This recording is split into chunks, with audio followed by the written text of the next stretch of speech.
Shalom Bapak Ibu Saudara-saudari yang dikasihi dan mengasihi Tuhan. Kita bersyukur hari ini Tuhan memberkati kita.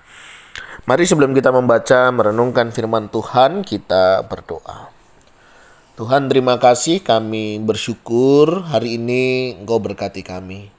Sebentar kami akan membaca merenungkan firman-Mu, berfirmanlah dan biarlah kami mengerti apa yang menjadi kehendak-Mu di dalam hidup kami. Kami berdoa di dalam nama Tuhan Yesus Kristus. Haleluya. Amin.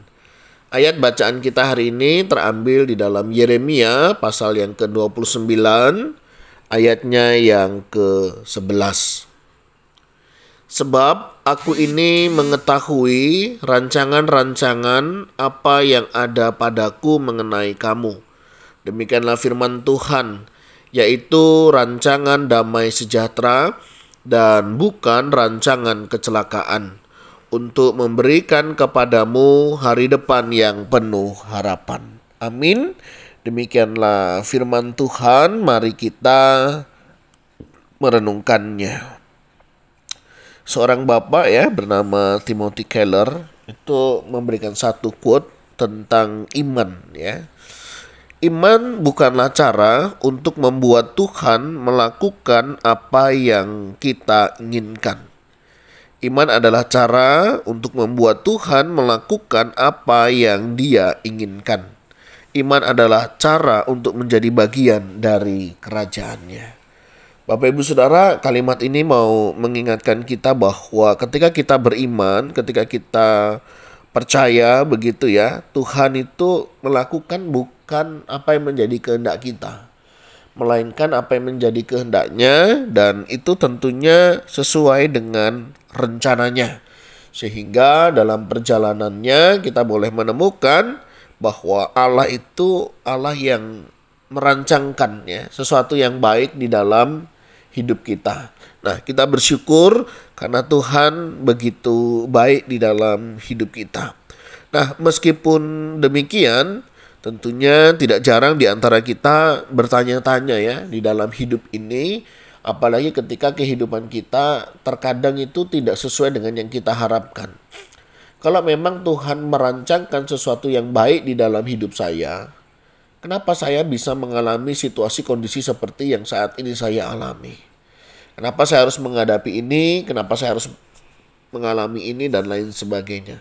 Nah, Bapak Ibu Saudara, satu kali ada seorang perempuan wanita yang sedang menghadapi masa-masa yang sulit di dalam hidupnya.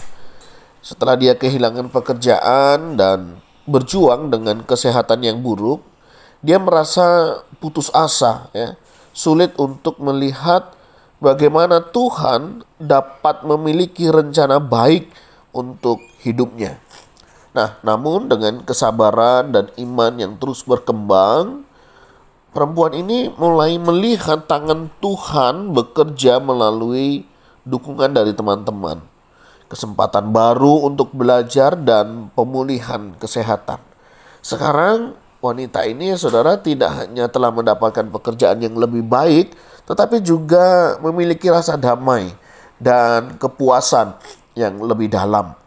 Ia belajar bahwa seringkali rencana Tuhan mungkin tidak terlihat jelas di awal, tetapi dengan kepercayaan dan ketekunan kita dapat melihat bagaimana Dia bekerja melalui segala sesuatu. Dan ini sesuatu yang menarik Bapak Ibu Saudara ya. Kadang apa yang terjadi dalam hidup kita tuh gak bisa hanya melihat saat ini saja ya. Hidup ini kan suatu proses ya, dan itu sesuatu yang kita kadang gak mengerti, tetapi itu yang terjadi. Kalau hari ini kita belum melihat sesuatu yang indah, mungkin belum waktunya. Kan kita tahu ya, segala sesuatu kan indah pada waktunya. Kalau belum indah, bisa jadi memang belum waktunya. Nah, bagaimana saudara kita meresponi ayat firman Tuhan ini hari ini? Mari kita belajar meresponinya untuk kita boleh senantiasa tetap berdoa. Kita boleh bertanya kepada Tuhan dengan kita meluangkan waktu untuk berdoa dan bertanya kepada Tuhan tentang rencananya untuk hidup kita. Kita boleh minta bimbingannya untuk kita boleh memahami tujuan dan arah yang Dia inginkan. Misalnya kalau hari ini pagi ya Bapak Ibu Saudara doa pagi. Nggak ada salahnya kok. Tuhan, apa nih yang mesti aku lakukan hari ini? Di tengah segala situasi kondisi ya yang terjadi, kiranya setiap kita boleh melihat bagaimana tangan Tuhan boleh menolong kita. Nah, kita juga bisa mengerti kehendak Tuhan dengan kita merenungkan firman Tuhan. Dengan kita membaca, merenungkan ayat-ayat yang berbicara tentang rencana Tuhan dan kisahnya, misalnya di dalam Yeremia yang hari ini kita baca, adalah salah satu ayat yang mengingatkan kita tentang rencananya yang baik di dalam hidup kita. Nah, saudara, kita perlu ya mengerti rencana Tuhan. Ya, kalau kita beli perumahan itu ya, biasanya itu kita lihat pengembangannya ini nanti bagaimana ya. Dan apa yang akan terjadi di lingkungan perumahan itu contoh ya. Jadi kita bisa lihat mapnya, pengembangannya, sehingga ada beberapa orang itu dengan sengaja cari informasi itu supaya apa? Dia tahu nanti dia mau pilih rumah di mana, dia mau cari tempat tinggal di mana. Ya tentunya pasti akan mempengaruhi banyak hal tentang kerjanya, masa depannya, dia bisa melihat di sana. Nah itu sesuatu hal yang positif saudara ketika kita belajar ya melihat akan rencana Tuhan di dalam kehidupan kita. Nah, tidak salah juga kalau misalnya kita itu belajar membuat jurnal ya yang berisi catatan tentang berkat-berkat yang kita terima ya dan pelajaran yang kita pelajari dari situasi yang sulit. Di mana ini dapat membantu kita melihat bagaimana Tuhan bekerja di dalam kehidupan kita. Nah, jadi kita bisa membuat jurnal, misalnya jurnal doa. Kapan kita mulai mendoakan sesuatu di dalam diri kita? Apakah itu usaha kita, pekerjaan kita, kesehatan kita, relasi kita. Coba ya, kalau Bapak Ibu mau buat jurnal, hari ini tanggal sekian, saya berdoa untuk ini, saya akan lakukan ini, lakukan itu. Nah, nanti coba lihat jawabannya. Berapa lama, terus peristiwa apa yang terjadi. Itu akan menolong kita, akan membantu kita untuk kita belajar mensyukuri ya setiap berkat-berkat yang sudah Tuhan nyatakan. Nah, jadi dengan jurnal kita akan semakin melihat ya, dan kita bisa menghitung berkat-berkat Tuhan di dalam hidup kita. Tidak ada salahnya juga kalau kita juga mencari dukungan komunitas ya, bergabung dengan kelompok doa atau komunitas iman ya, yang dapat memberikan dukungan, doa dan dorongan. Di mana kesaksian dan pengalaman orang lain dapat memberikan perspektif baru dan kekuatan. Kalau di kita itu biasa ya teman-teman masuk dalam kelompok pemuridan ya. Nah dalam kelompok-kelompok pemuridan itu di sana kita sharing ya. Ada sharing ucapan syukur, sharing pergumulan. Terus bagaimana firman Tuhan itu dikaitkan dalam kehidupan kita hari lepas hari. Jadi ini menarik saudara ya. Kalau kita mengalami pergumulan, kita bagikan. Pergumulan kita itu bisa berkurang. Nah kalau kita membagikan kebahagiaan itu akan bertambah. Nah jadi tentunya kita dengan memilih komunitas yang tepat ya, tidak komunitas yang bocor mulut begitu ya. Kita bilang tolong didoakan ya ini untuk kita saja, tapi beritanya bisa nyebar kemana-mana. Mungkin tidak teman kita, tapi kitanya juga yang menyebarkannya misalnya. Ada juga yang kayak gitu ya. Jadi salah satu kita pentingnya bergabung dalam komunitas yang positif ya. Waktu kita punya pergumulan kita bagikan, pergumulan kita bisa berkurang. Ya, waktu kita bagikan kebahagiaan, kebahagiaan kita justru malah bertambah. Dan itulah indahnya ketika kita memiliki komunitas-komunitas yang membangunnya. Nah, selanjutnya kita juga boleh berlatih bersabar ya. Mari kita latih kesabaran dan juga kepercayaan kita kepada Tuhan. Ingat bahwa Tuhan memiliki waktu dan rencananya sendiri. Mari kita latih kesabaran dan kepercayaan kita kepada Dia, di mana Dia sedang mengerjakan sesuatu yang lebih baik daripada yang bisa kita bayangkan. Nah, saudara, ini penting ya. Tetap memiliki keyakinan dan kepercayaan bahwa Tuhan sedang mengerjakan sesuatu yang baik di dalam hidup kita. Nah, saudara, bayangkan coba sebuah lukisan besar yang sedang dikerjakan oleh seorang seniman begitu ya. Dari jarak yang dekat, kita hanya melihat warna-warna yang tampaknya tidak teratur dan tidak berhubungan satu sama lain.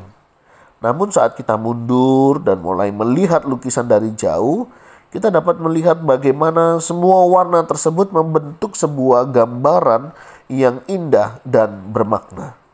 Demikian pula dalam hidup kita. Tuhan mungkin sedang menciptakan sesuatu yang indah dari segala peristiwa dan tentang yang kita hadapi. Walaupun kita tidak selalu bisa melihat gambaran besar, kita perlu percaya bahwa Dia adalah seniman agung yang memiliki rencana yang penuh kasih dan juga kebaikan. Saudara, mari kita belajar dari perspektif yang lain, ya. Belakangan waktu ribut ya tentang IKN, ya, bagaimana lambang Garuda begitu ya. Itu dibilang, ada yang bilang karaten lah, mistis lah, dan lain sebagainya. Hari ini kita mungkin belum bisa melihat begitu ya. Tapi si perancangnya sampaikan ini nanti akan berubah ya, seperti Garuda Wisnu itu ya, yang di Bali.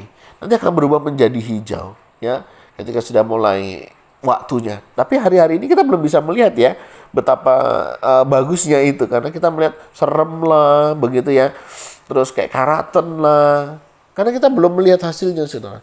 Nanti coba ya, kalau Bapak Ibu sudah lihat, coba ya ingat-ingat aja renungan hari ini begitu ya, bagaimana nanti Garuda itu akan yang mengembangkan sayapnya itu akan kelihatan jauh indah sekali begitu ya, lebih luar biasa dari apa yang kita pikirkan dan bayangkan. Tapi harus bersabar ya. Kita harus menantikan semuanya tepat pada waktunya. Kalau sudah waktunya semuanya akan indah kok, saudara. Percayalah, semuanya akan indah pada waktunya. Kalau belum indah berarti belum waktunya. Nah, mari saudara, dengan kita mengikuti langkah-langkah yang kita hari ini sudah pelajari, kiranya ini dapat lebih mudah ya untuk kita boleh menemukan kedamaian dan kepercayaan kita di dalam rencana Tuhan.